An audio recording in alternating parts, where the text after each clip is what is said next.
Let's do this. Hello, everyone. This is Brandon Fergus with Unified Telecom down here in beautiful Olympia, Washington. I'm joined today by Kirk Avayusini with TalkDesk. He is the regional channel manager here in the Pacific Northwest. He has a strong background in UCaaS and contact center. I wanted to bring him on today to talk to us about customer experience. Now, TalkDesk is one of the leading providers in the nation for contact center solutions that I believe most organizations should be adopting today. And Kirk is going to prove that through our discussions. So, hey, Kirk, are you ready to lay down some of your tech knowledge with us today? I'll do my best. And I'm going to jot down notes as we go along here because, my customers are making this pivot in this new world as well. They're looking to extend their reach, increase sales. It's scary out there today. A lot of brick and mortar shops are shutting their doors and all the employees are going to the home offices. So I'm really looking for providing some guidance for businesses on how they can improve their sales. That's what we're all in this for, sales. So can you give us a quick snapshot of what a contact center solution is? And what is contact center? It can be a little bit confusing. Sure. I think people, when they hear the word contact center, they start thinking call center, and there actually is a difference. A call center in the traditional mindset is a big cube farm with a bunch of people on phones dialing away all day. A contact center is much more than that. While voice is a part of it, it incorporates multiple communication channels. So web chat, texting, social media. So there's other avenues of communication, especially nowadays, that are all incorporated under that contact center mantra. Right. So the term omni-channel is pretty prevalent out in the industry as well. So how does that tie into the contact center model? So go ahead. No, go ahead. Does it what? Is it an easier access point for a business to get their message out? From my understanding of it is, omni-channel allows access to all these different social media channels through basically a touch of a button. So they can publish stuff out on Facebook, Twitter, emails, texting. Mm-hmm. Kind of give me an idea of how omni-channel really works with contacts. Sure, and there's lots of different technologies, and some are all-inclusive, some are, piece a la carte, where, I might just need a text messaging application. And so it really depends on the individual company that wants to reach out to their customer base.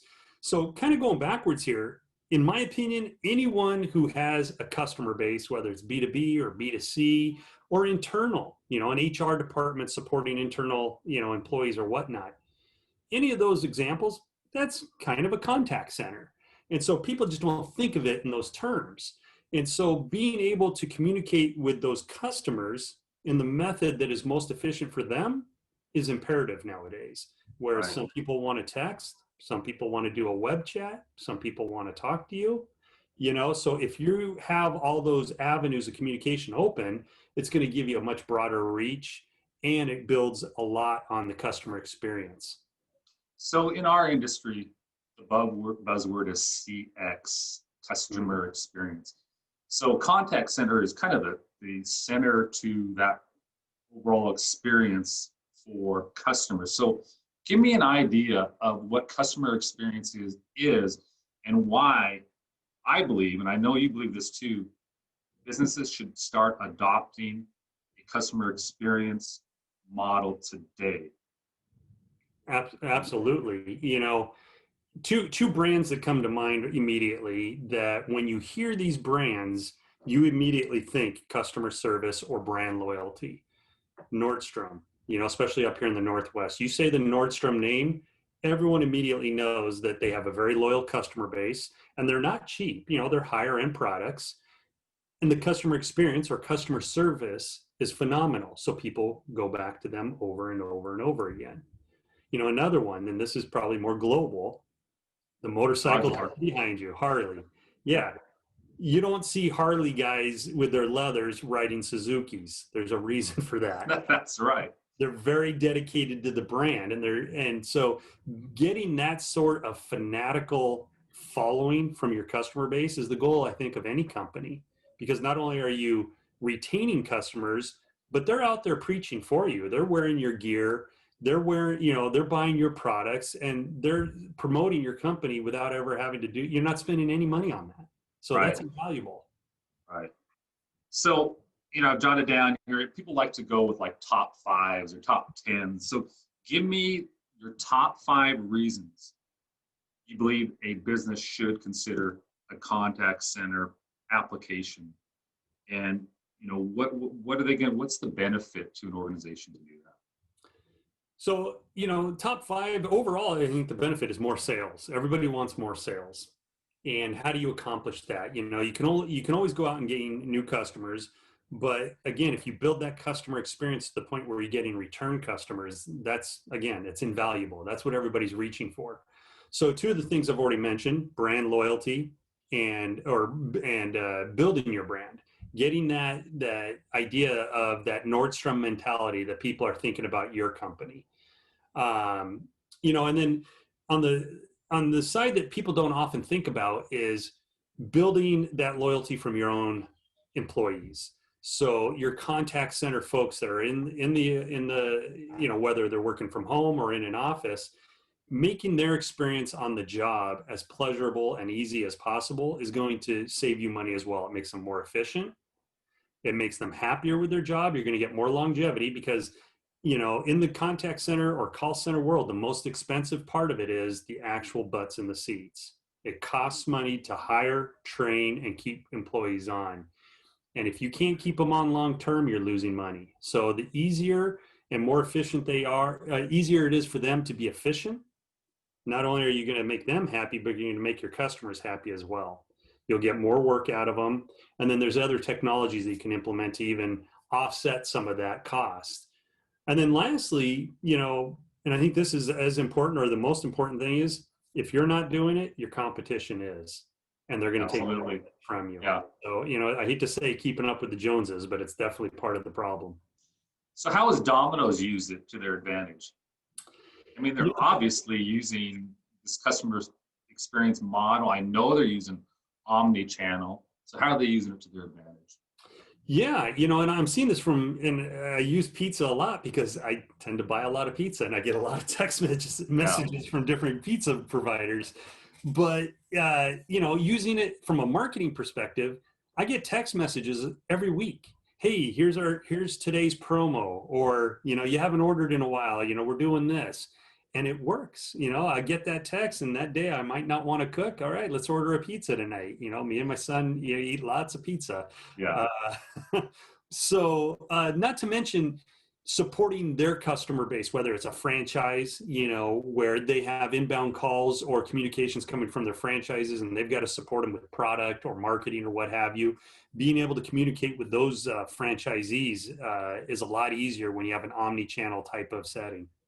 How about healthcare, financial, those near markets? How would they adopt a contact center in their solutions, and how would it be utilized? Absolutely. And I like real world examples. My doctor, my doctor, as part of a larger group here in Seattle, I'll get text message follow-ups from when I go into the urgent care, to schedule a follow-up appointment, and they'll give me a link so I can do it easily right from my cell phone. I don't have to call. I don't have to go on the web. I do it right then and there. And I think on healthcare, scheduling, billing, customer or patient support, and not to call it my ex-wife, but my ex-wife works for a healthcare facility, and they're taking inbound requests from patients all day, redirecting them to different groups. So again, being able to do that in multiple ways makes it so much more efficient. So now that there's a lot more remote environments set up, how is contact set up in those environments? I mean, you could have an office space where you have 100 employees showing up every day, but now you've got remote offices going on. How are those two tied together? How do you utilize contact center to tie the two offices together? Sure, and that's more prevalent than ever, obviously, with COVID. I think companies have had to adjust rapidly. I heard a quote the other day that COVID has accelerated the move to the cloud by 10 years. Wow. And, the old technology where hey, you might be able to work from home. I've been working from home for 7 years. And I was the anomaly. Now it's the norm, and I think it's going to be the norm for a while, if not long term. Um, but you had to VPN in, which eats up more data, which creates more latency, which at the end of the day creates problems on your computer. By moving to the cloud, you can remove a lot of that, so people can work literally from anywhere. Starbucks, their home. You got a Wi-Fi hotspot, you can work from the beach. You log Right. in, and with the contact center application, you have everything at your fingertips. You can integrate with your CRMs, your collaboration tools, your BI tools, analytics, you name it, is all wrapped into one bundle. And so it's easy to manage, and it gives you insight into what from a management perspective, it gives you insight into what your employees are doing, at a much greater level than even just having them in the office. Without Right. these tools, you're doing it manually. So it's actually, like I said, that jump to the cloud has really accelerated this. So, I really appreciate you providing a little bit of background on contact center and giving some clarity to it. So, what steps does a customer need to take to get a contact center set up in their environment? So really, it's starting the conversation, and I say it's old school sales. Let's talk to the customers, find out the pain. And the pain might be we're losing sales, we're losing customers. Okay, that's really the pain. Now, what are the symptoms? Why are you losing customers? Well, we have bad call quality, or they're starting to want to text us more, and we don't have the capability. So those are the symptoms, but the problem is they're losing sales. So what I've really shifted my mindset is, what's the true benefit here? What's the ROI? I can sell you tools and Absolutely. all day long, but it may not solve that problem that you're losing customers. Right. So looking at it from that perspective, and everybody wants to talk about money. Everyone wants to make money. So I think it's an easy conversation to have. Right. You being who you are, as a consultant in the technology field, you have the ability to say, okay, these guys might be a fit. These guys are a little bit better fit here. So you can bring customers multiple options, and they can start small. Hey, maybe we just want to implement texting for now. Then we'll, graduate to web chat or what have you. So it's not. So you can accommodate those changes or minimal solutions. You don't have to purchase the overall huge package that you guys have to offer. So it's Absolutely. customizable. Absolutely. So, Well, and one other quick point, real quick, is the beauty of it is now we have the ability to integrate with legacy technologies. So that's been a big deterrent for a lot of companies to move to the cloud. Is like, well, I've got this 20-year-old CRM we built. We don't have any way of integrating with it. That's come full circle now, where we are able to integrate to those and help them, if need be, migrate to new solutions. excellent. Well, any last minute thoughts before we wrap this up?